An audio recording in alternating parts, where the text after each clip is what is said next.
Well, hello anyone out there tuning in, and here is our 2006 Chevy Impala after the Derby run. This is the day after post-run video, and as you can see, she did well. She did as well as we could have hoped. She ran all the way to the end.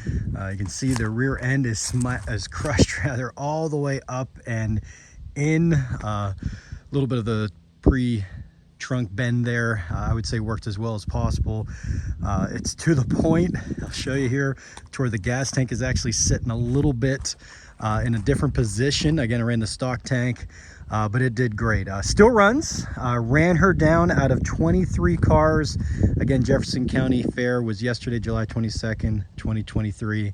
Nice big pit, 23 cars in the stock windshield, and she ran down to tie for fourth. She finished nose to nose with another guy right as I was hitting him. The right CV shaft let go, and by let go I mean completely left the car, and we hit each other, and his bumper was hung up on mine. So even though he was still running, as was I had no more gears turning. He was stuck on me. We both timed out in fourth.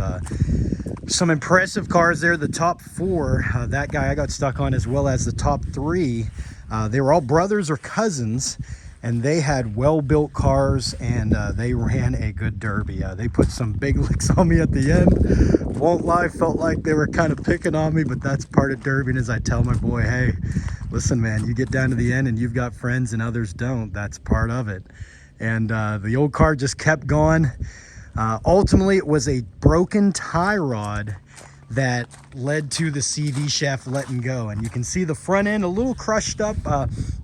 Had a calculator or two hit up front. Again, the little bend down there with the my free 99 seat belts, they, in my opinion, they weren't great. I mean, sure, you know, 9-wire and all that, if you get tighter, and it would work technically better.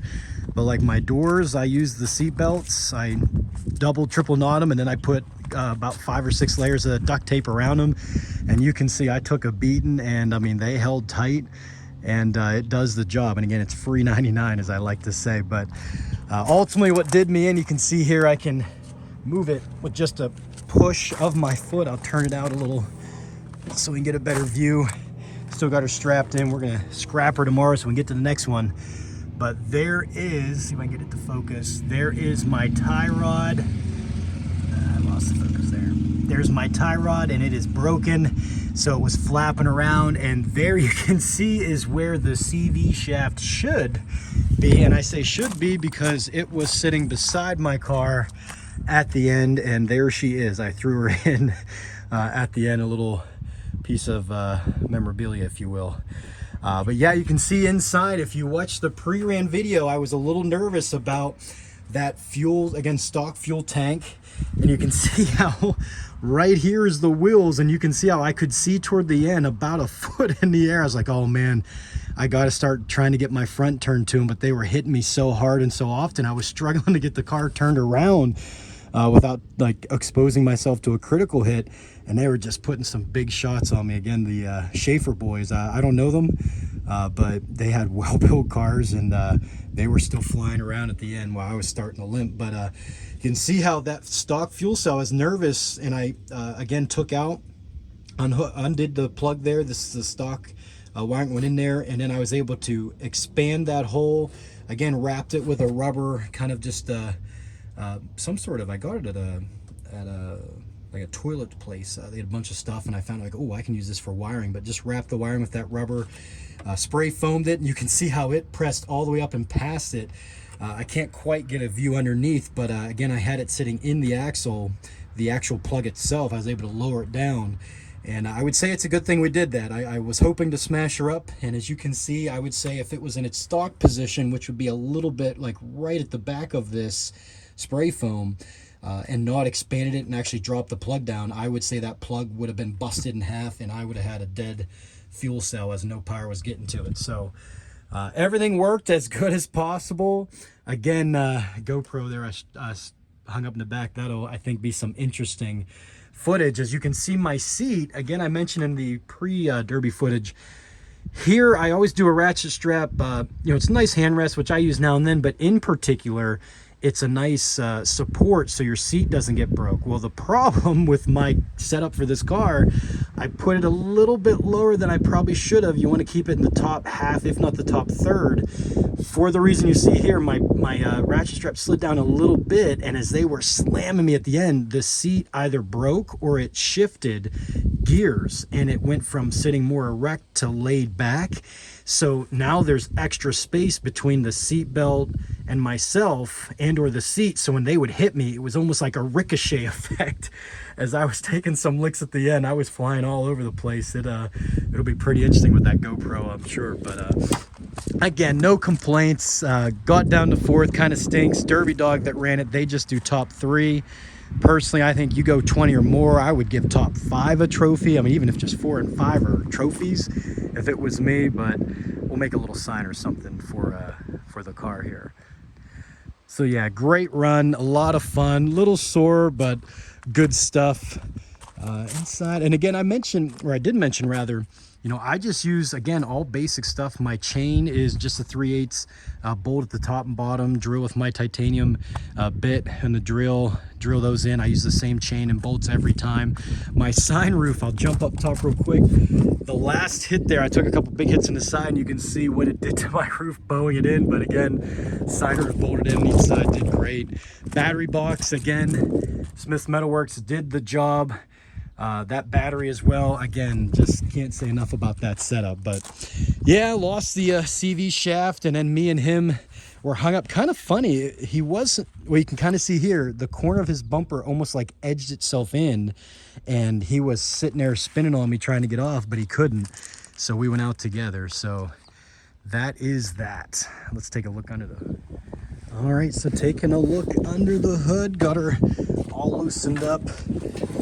Again, you know, I was able to keep the front end as clean as possible, I'd say, until I had a couple strategic hits to where I actually marked. I started doing this, I thought about this, and I either mark a part of the hood up front, or as you can see, I just put like a little box there so that I kind of know from there to there, that's where kind of my frame rail over to my frame rail, that's where I can hit up front without exposing my wheel. Like, I never want to strategically hit with the front end, or even at the end there where you're just kind of trying to hit with anything, you know, bust your wheel up. Had a guy I know did that earlier this year. He's gone for a front hit.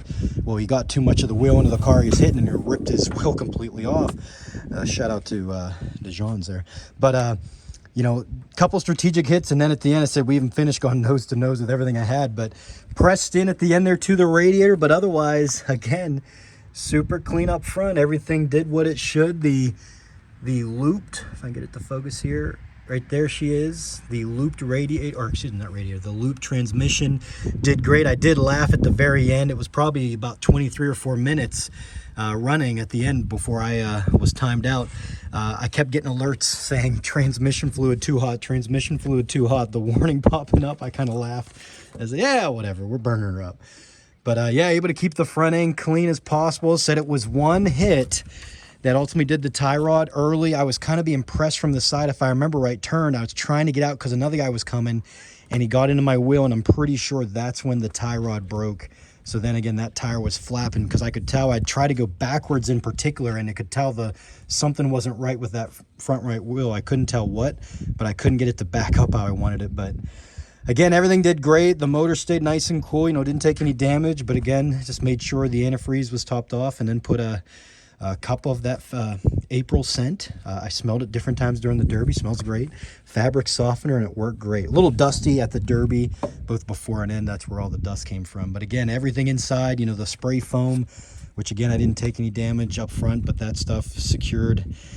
So everything operated like it should. And again, you know, a little bit of a bummer. We missed out on some hardware, and, you know, winning a little bit of money is always nice because you get to, you know, put it toward the next car, entry fee, if you will. But no complaints. She did great. It was a lot of fun. Good show. Even my wife, it's funny, my wife said the 2 times she's gone to all my derbies, the 2 times she's kind of told me that was your best run, I took 3rd, and then this time I took 4th, and she said, I think that was one of your best runs. I'm like, oh, okay, honey, thank you.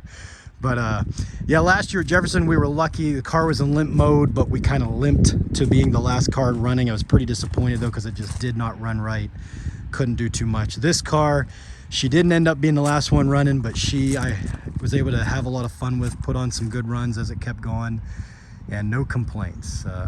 Off to the salvage yard tomorrow morning. We'll take again the battery box, my battery lines, my chain, my looped tranny piece there, and my brackets and stuff that I reuse, sign off, and then we'll scrap her and on to our next one. It's just a couple days away. So that was our look at our 2006 Chevy Impala, 4th out of 23 at Jefferson County. It was a lot of fun.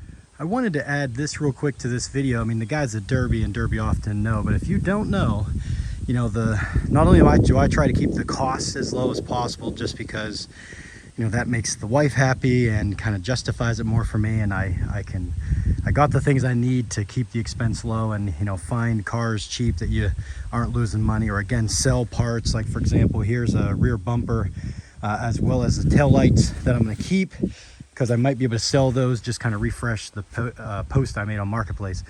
But the other big thing is, what do you do with all the stuff you rip out, including the glass? Well, you simply make, here I have at the edge of our property, the woods, a pile. It's about halfway back in the car. And once you have everything off that you can reuse in the next Derby, you just pile it all back in there, including, you can probably see a little bit, the door glass, which is right there. So all the doors, I just make a nice neat pile. Again, you can unbolt them, pull them right out. Don't got to break them and make a mess.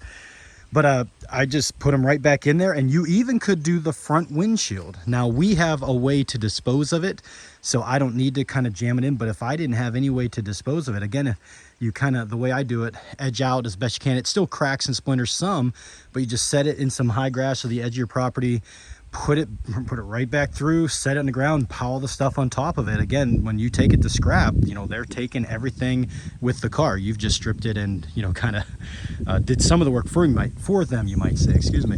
The rear window, there's no way around that. You got to shatter that, and then again, we use a shop vac. But yeah, again, if you are not big in derbying, or maybe you stumbled on this video and you're like, yeah, I'd love to do it, I could do that, but you know, what do I do with this stuff? Well, here you go. I'm gonna finish stacking it back in and take it to the salvage and get scrap for it. In this case, though, this one we rented, but if you didn't, you get scrap for it and you're good to go.